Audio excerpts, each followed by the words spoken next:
Hello my beautiful souls, welcome to my YouTube channel झारोवी शिवी टेपाले। डियर, कैसे हैं आप सभी लोग? आई होप आप सभी लोग बहुत अच्छे हैं, बहुत अच्छे से अपने नवर्क कर रहे हैं। चैनल पर आए तो रिक्वेस्ट करूंगी सब्सक्राइब करें इस चैनल को। वीडियो पसंद आता है तो लाइक दिस वीडियो। बिना देर की रीडिंग स्टार्ट करेंगे गाइस और देखते हैं आपके पर्सन की करंट एनर्जी क्या है। सो प्लीज गाइड करें एंजल्स, मेरे जो व्यूअर्स उनके पर्सन की करंट एनर्जीज क्या है। प्लीज गाइड करें एंजल्स, मेरे जो व्यूअर्स उनके पर्सन की करंट एनर्जीज क्या है। प्लीज गाइड करें एंजल्स, मेरे जो व्यूअर्स उनके पर्सन की करंट एनर्जीज क्या है। प्लीज गाइड करें एंजल्स, मेरे जो व्यूअर्स उनके पर्सन की करंट एनर्जीज क्या है। पावर,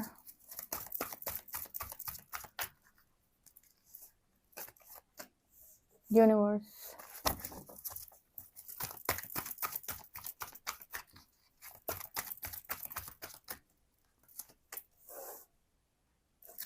इमोशनल विड्रॉल,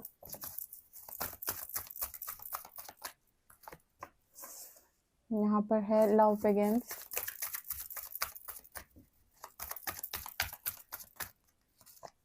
यहाँ पर है financial and material changes, wisdom,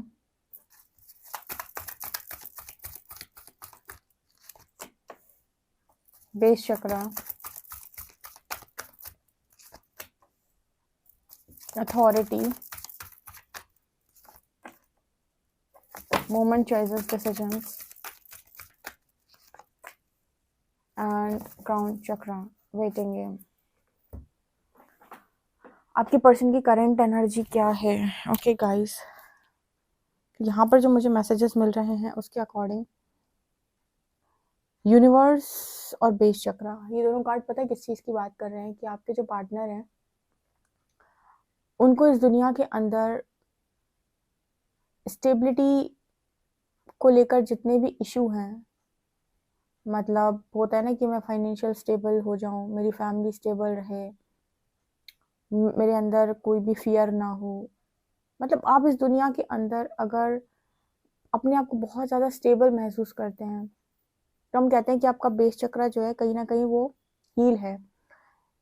यहाँ पर सिर्फ फाइनेंशियल स्टेबिलिटी की बात नहीं हो रही है।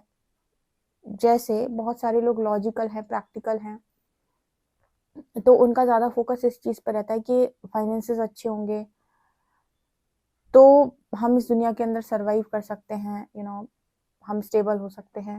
बट लोग जो इन सारी इश्यूज से घिरे हुए रहते हैं, जैसे फियर इश्यूज, गिल्ट, शेम, जिसकी वजह से हर वक्त ये एक इंस्टेबिलिटी महसूस करते हैं, अनस्टेबल रहते हैं। जैसे आपने देखा होगा कि स्टेबिलिटी सिर्फ इससे थोड़ी ना आती है कि आपका बैंक बैलेंस कितना है, ये तो इससे भी आती है कि कोई आपसे कुछ कह रहा है और आपका मेंटल पीस बरकरार है या फिर मेंटल पीस हर्ट हो रहा है। कोई आपसे बातचीत कर रहा है या किसी ने कुछ कर दिया तो आप कितना इमोशनली अनस्टेबल महसूस कर रहे हैं। यहाँ पर जो मैसेज आ रहा है ना, बेसिकली बेस चक्र एंड यूनिवर्स, जैसे यूनिवर्स इस पर्सन को ये रियलाइज करवा रहे हैं कि आप पूरी तरीके से इस दुनिया के अंदर सुरक्षित हैं। क्योंकि जब हमें हमारी चिंता होती है ना, तो आप सब लोगों को अपनी चिंता रही होगी, आज भी आप अपनी चिंता बहुत करते होगी कि मेरा क्या होगा। अब इसका आधार कुछ भी हो सकता है। कई बार कुछ लोग इस बात से चिंता करते हैं कि मेरे पास पैसा नहीं है, कुछ लोगों को ये लगता है कि मेरे पास लोग नहीं है, मैं अकेले कैसे ज़िंदगी को जीऊँगा या जीऊँगी। कुछ लोगों के पास ये होता है कि हमेशा मुझे मानसिक पीड़ा बनी रहती है, पता नहीं मुझे कैसी लाइफ मिली हुई है, कहीं कोई मुझसे ये ना कह दे, वो ना कह दे, कहीं मेरी इज्जत पे बात ना आ जाए, मुझे डिसरिस्पेक्ट ना कर दिया जाए। इस दुनिया के अंदर ना हर व्यक्ति एक भय की ज़िंदगी को जीता है, ठीक है, जहाँ पर फियर बहुत ज़्यादा होता है। अब क्या हो जब आप स्पिरिचुअल पाथ पर आए और आपसे कहा जाए कि मूलाधार चक्र हील होना है आपका, इसका अर्थ क्या हुआ? इसका अर्थ ये हुआ कि अब आप इस दुनिया के अंदर अपने आप को बहुत ज़्यादा सेफ महसूस करने वाले हैं। ये कब होता है? जब यूनिवर्स आपको ये रियलाइज करवाता है कि आप सेफ हैं, सिक्योर हैं, ठीक है। आसपास की परिस्थितियों से अपने आप को जज करना बंद करें, अपना परसेप्शन चेंज करें, थोड़ा सा दुनिया को देखने का नजरिया बदलें अपना। तब धीरे धीरे करके जब आपके बेस चक्रा से यहाँ पर रूट चक्रा के इश्यूज जो है सरफेस आना स्टार्ट होते हैं और यहाँ पर हीलिंग होती है, तब जाकर आपको ऐसा लगता है कि मैं अकेले भी सरवाइव कर सकता हूँ या कर सकती हूँ। इसीलिए यूनिवर्स आइसोलेशन देता है। एक तो कोडिपेंडेंसी खत्म होती है, उसके बाद दुनिया भर के जो फियर इश्यूज हैं वो भी रिलीज होते हैं। फाइनेंशियल स्टेबिलिटी मिलती है, फाइनेंशियल कंडीशन अच्छी हो जाती है। तो इस तरह की चीज़ें इस पर्सन के साथ कॉन्टिन्यूसली हो रही हैं, जहाँ पर इस पर्सन का जो आधार है उसको यूनिवर्स बनाने की कोशिश कर रहा है। क्योंकि अगर ये पर्सन यही सोचते रहेंगे कि अब ये हो जाएगा, अभी हो जाएगा, अभी हो जाएगा, माय गॉड अभी हो जाएगा, इस तरह की एनर्जी के साथ ये पर्सन आपको कमिट नहीं कर सकते, ठीक है।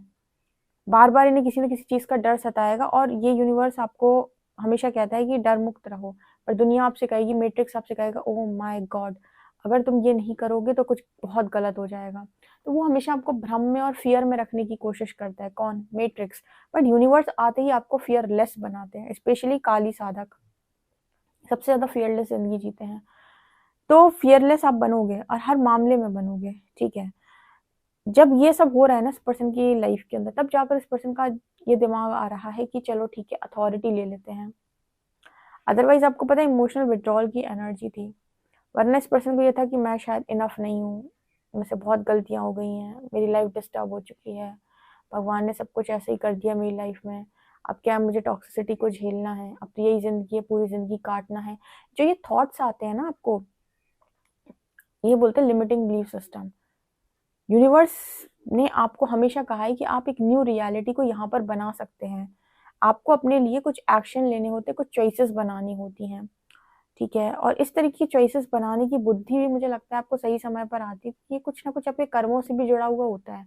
हर व्यक्ति को ये बुद्धि क्यों नहीं आती है कि मैं चॉइस बना लूँ, मैं अपने लिए स्टैंड ले लूँ? क्यों कुछ लोग ही ऐसे होते हैं जो उस समय पर स्टैंड ले पाते हैं और सिचुएशन से निकल पाते हैं, कहीं ना कहीं उनके कार्मिक अकाउंट क्लियर हो चुके हैं, तब उनको वो दिमाग आता है कि चलो भाई अब यहाँ से निकल लो, टॉक्सिसिटी को नो बोलो। अदरवाइज बहुत सारे लोग ना कॉन्टिन्यूसली इस चीज़ को झेलते रहते हैं या सहते रहते हैं और अथॉरिटी नहीं लेते, वो कभी भी चीज़ों को अपने स्तर पे करने की कोशिश नहीं करते। हमेशा उनको लगता है कि अगर इसने नहीं किया तो मेरा तो सब कुछ खत्म हो गया, खराब हो गया, मेरी तो ज़िंदगी बर्बाद हो गई। ये बर्बाद होने वाली जो आपको थॉट है ना, ये जो ये जो मैट्रिक्स ने आपको सिखाई, ये यूनिवर्स का नहीं है। यूनिवर्स तो हमेशा कहता है कि आप एक न्यू रियलिटी को फॉर्म कर सकते हैं। हमने आपको बहुत सारी आज़ादी देकर भेजा है और यहाँ पर वैसे भी सब इल्यूजन है, ठीक है। तो आप इतना ज़्यादा अटैच क्यों होते हैं? तो इस पर्सन को भी इतनी स्ट्रॉन्ग अटैचमेंट थी और यही माफ़िया माँग रहे थे परमात्मा से, तो परमात्मा ने इस पर्सन को स्टेबल करने का यहाँ पर कोशिश किया है, या फिर कॉन्टिन्यूसली इस पर्सन की स्टेबिलिटी पे काम चल रहा है, ताकि ये सीखें, अथॉरिटी लेना सीखें और डरना बंद करें। पावर में आए व्यक्ति, पावर में कब आता है? विज़डम से आता है। जब ज्ञान उसे मिलता है, ईश्वर का साथ मिलता है, ईश्वर की शक्तियों का वो साक्षात्कार करता है, उनको वो अनुभव करता है, तब जाकर उसके अंदर वो फियरलेस एनर्जी आती है कि इट्स ओके मैं कर लूँगा, इट्स ओके किसी ने साथ नहीं दिया तो फिर भी मैं कर लूँगा। अगर कोई नहीं भी खड़ा हुआ तो भी मैं और मेरा परमात्मा मेरे साथ खड़ा है, मैं कर लूँगा। ये जब एनर्जी आपके अंदर आने लगे ना, तब समझिएगा कि आपका बेस चक्र अब हील हुआ है यहाँ पे। जब तक आपको ये कि अब ऐसा हो जाएगा, अब ऐसा हो जाएगा, अब लोग ये कह देंगे, अब लोग वो कह देंगे, अब ये आकर अभी मुझे डाँट देगा, ये आकर मुझे सुना देगा, ये आकर मुझे कुछ कह देगा, या फिर अभी ज़्यादा खर्चा हो रहा है, फाइनेंशियल स्टेबिलिटी कहाँ से आएगी, पैसा कहाँ से आएगा, बच्चों का क्या होगा। ये जब दुनिया भर की चीज़ें जब आपके दिमाग में चलती है ना, तो हम यहाँ पे ये कहते हैं व्यक्ति पूरी तरीके से अनस्टेबल है, रूट चक्र हील करने की ज़रूरत है। रूट चक्र हील होती है ना, सबसे पहले थॉट आपको ये आता है कि आप चीज़ों के पीछे भागते नहीं हो। ये हील होते ही ना आपको ये आता है कि आप ऑलरेडी यहाँ पर बहुत ज़्यादा सुरक्षित हैं, सेफ हैं, और कहीं न कहीं आपके अंदर एक एनर्जी आने लगती है कि हमेशा सब कुछ मैं ही नहीं करता हूँ, ठीक है? तो कर्ता भाव से भी बाहर आने लगते हो। ये सब नॉलेज से होता है। नॉलेज आ रही है और इस तरीके से चक्र हील हो रहे हैं, डेफ़िनेटली यहाँ पर ये पर्सन जो है वो स्टेबल एनर्जी में आएँगे। इस पर्सन को ऐसा लगता है कि यूनिवर्स ने इस पर्सन का सबसे कीमती कनेक्शन इनसे दूर कर दिया, या ख़ास कनेक्शन इस पर्सन से दूर कर दिया, और इनको ऐसा लगता है कि इन्होंने पास्ट के अंदर चॉइसेस नहीं बना पाई। अगर ये चॉइस सही बनाते तो शायद आज आप इनके साथ होते और इन्हें ये कनेक्शन खोना नहीं पड़ता। और मुझे ऐसा लगता है कि इस पर्सन को यूनिवर्स जो है वो बैलेंस करना चाहते थे फाइनेंशियली और स्पिरिचुअली, यानी कि मटेरियली और स्पिरिचुअली। क्यों ऐसा क्यों था? बिकॉज़ ये पर्सन जो है वो बहुत ही ज़्यादा मटेरियलिस्टिक रहे हैं, और इनके मतलब इनकी जो सोच थी वो कुछ ऐसी थी, पैसा है तो सब कुछ है। आजकल 90% लोगों की सोच यही है कि पैसा है तो सब कुछ है, पैसा है तो सब कुछ है, और जो कि सच है। मैट्रिक्स के अंदर आपके पास मनी होना बहुत इंपॉर्टेंट है, उसको कोई मना नहीं कर रहा है। पर एक अच्छा जीवन जीने के लिए सिर्फ पैसा अनिवार्य नहीं है। अच्छा जीवन जीने के लिए आपके पास स्पिरिचुअल नॉलेज होना भी बहुत ज़रूरी है, आपका विजडम भी बहुत ज़रूरी है, आपके यूनिवर्स को समझना भी बहुत ज़रूरी है, यूनिवर्सल अलाइनमेंट बहुत ज़्यादा ज़रूरी है, पर्पस बहुत समझना बहुत ज़रूरी है। तो सिर्फ और सिर्फ पैसा इंपॉर्टेंट नहीं है, पैसे के साथ साथ आपका मेंटल स्टेबिलिटी भी मैटर करती है, इमोशनल स्टेबिलिटी भी मैटर करती है, ठीक है, आपकी स्पिरिचुअल स्टेबिलिटी भी मैटर करती है। तो यहाँ पर जो मैसेज निकल के आ रहा है ना, क्राउन चक्र की एनर्जी, बहुत कुछ ज्ञान जैसे यूनिवर्स इस पर्सन को देने की कोशिश कर रहे हैं, और फिलहाल वेटिंग गेम की एनर्जी है, जैसे इस पर्सन को तैयार कर रहे हैं। परमात्मा कभी भी आपको एक जैसी सिचुएशन में नहीं छोड़ता है। अगर कभी आप किसी सिचुएशन में फंस भी जाते हो, तो यूनिवर्स आपको वहाँ से निकालने की बहुत सारी कोशिशें डेफिनेटली करता है, या आपके पास कोई ना कोई रूप में मदद अवश्य आती है। तो यस, ये यहाँ पर मैसेजेस निकल के आ रहे हैं फिलहाल। तो चक्र चक्र हील हो रहा है, बेस से क्राउन चक्र की एनर्जी 1 to 7, मतलब इस पर्सन के सारे ही चक्र बेसिकली यहाँ पर हील किए जा रहे हैं, सारे इनसिक्योरिटी इशूज सरफेस आ रहे हैं इस पर्सन के, और क्लेंजिंग प्रोसेस इस पर्सन का चल रहा है अभी फिलहाल। तो इस पर्सन को ये लगता है कि मैंने बहुत बुरा किया है लोगों के साथ, शायद इसी का दंड मुझे मिल रहा है, या फिर नहीं भी इस पर्सन को मालूम है, तो मुझे लगता है हाथ जोड़ के माफिया ही जैसे मांगते रहते हैं, गलती हो गई, गलती हो गई, गलती हो गई।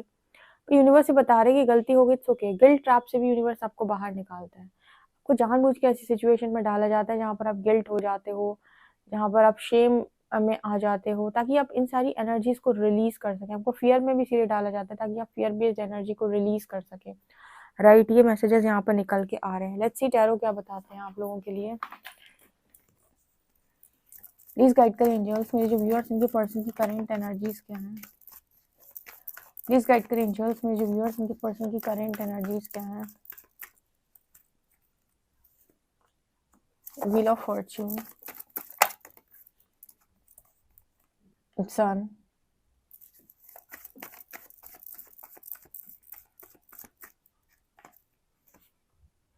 Six of cups,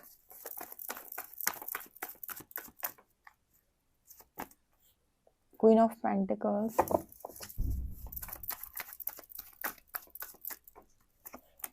five of pentacles, chariot,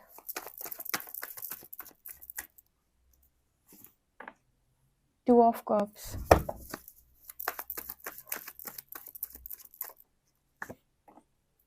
night of pentacles. Actually क्या है, इस पर्सन की हिम्मत नहीं हो रही आपकी तरफ आने की। फोर ऑफ कप्स की एनर्जी, इस पर्सन को लगता है कि उन्होंने बहुत ज़्यादा गलत किया है आपके साथ, और ये पर्सन माफ़ी मांगते हैं आपसे, डिवाइन से, और इसी वजह से पूरी तरीके से अनस्टेबल हो चुके हैं, और यूनिवर्स इनको स्टेबल करने की कोशिश कर रहा है। इस पर्सन को बहुत याद आती है आपकी to of cups, chariot, six of cups, बहुत ज़्यादा इमोशनल कनेक्शन ये पर्सन आपके साथ फील कर रहे हैं। एंड इसको पता क्या लगता है कि नसीब ने इस पर्सन को बहुत बड़ा धोखा दिया है। यहाँ पर wheel of Fortune and five of pentacles card के साथ इस पर्सन को नसीब की बातें याद आती हैं, कि मुझे नसीब ने धोखा दिया है, मुझे किस्मत ने चीट किया है, मेरी किस्मत धोखेबाज निकली। ऐसे शब्द इस पर्सन के रहते हैं, क्योंकि व्हील ऑफ फॉर्च्यून और फाइव ऑफ पेंटिकल जैसे पूरा दोष किस्मत को दे देना, कर्मों को दे देना। पता नहीं मेरे कौन से कर्म बुरे रहे हैं, किन कर्मों की सजा है, किस्मती खराब है, और इस पर्सन को लग रहा है कि अब आप इस पर्सन को कभी नहीं मिल सकते। ये बहुत इच्छा होती है, बहुत इच्छा होती है कि आपकी तरफ एक्शन लें, आपकी तरफ आ जाएं, और एक्शन की एनर्जी भी दिखाई देती है यहाँ पर, जैसे आना चाहते हैं। बट ये वो वाला एक्शन जो होता है ना, जहाँ पर कमिटमेंट मिल जाए, आप दोनों एक हो जाओ, तब तो एक्शन सही है।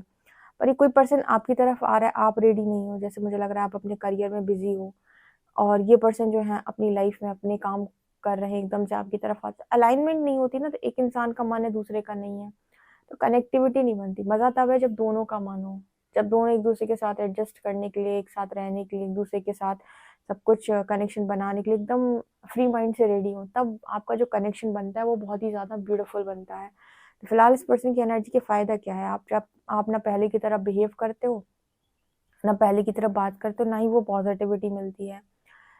तो वो वाली एनर्जी है यहाँ पर कि तू याद आया, मुझे याद आया। इस पर्सन को ये रहता है कि आपको ये बहुत याद करते हैं, पर उनको ये है कि अब आप एक्सेप्ट नहीं करोगे। बहुत माफ़ी मांगते हैं ये पर्सन बहुत ज़्यादा यूनिवर्स से, इनसे बहुत बड़ी गलती हुई है, इन्होंने एक बहुत ही ज़्यादा खूबसूरत कनेक्शन को ठुकराया है। Six of cups and to of cups, बहुत इच्छा रहती है इस पर्सन, ये एक अधूरी इच्छा में काउंट होगा ये कनेक्शन इस पर्सन के लिए, जैसे एक अधूरी कहानी, मेरी अधूरी कहानी, ठीक है। इच्छा थी इस पर्सन की ये कहानी पूरी होती, लेकिन जब ये कहानी पूरी होने जा रही थी तब इस पर्सन का जो दिमाग है वो मटेरियलिस्टिक चीज़ों में ज़्यादा चला, तो इस पर्सन ने इस कनेक्शन को अंडरस्टैंड कर नहीं पाया। तो यहाँ पर फिलहाल इस पर्सन को यही समझा जा रहा है कि आप स्पिरिचुअली और मटेरियली बैलेंस करेंगे तो आप ज़िंदगी में खुश रहेंगे, वैवाहिक जीवन का सुख मिलेगा। लेकिन आप सिर्फ और सिर्फ मटेरियलिस्टिक चीज़ों के पीछे भागेंगे, पार्टनर की कोई कदर कोई वैल्यू नहीं करेंगे, तो देखो ऐसे तो आपको लव लाइफ का सुख मिलने से रहा। तो इस तरह की एनर्जी यहाँ पर आ रही है। कितना एक्यूरेट आपसे रेजोनेट करती है कमेंट सेक्शन में ज़रूर बताएं। पर्सनल रीडिंग के लिए व्हाट्सएप कर सकते हैं। वीडियो पसंद आए तो like this video, subscribe my channel. Thank you guys.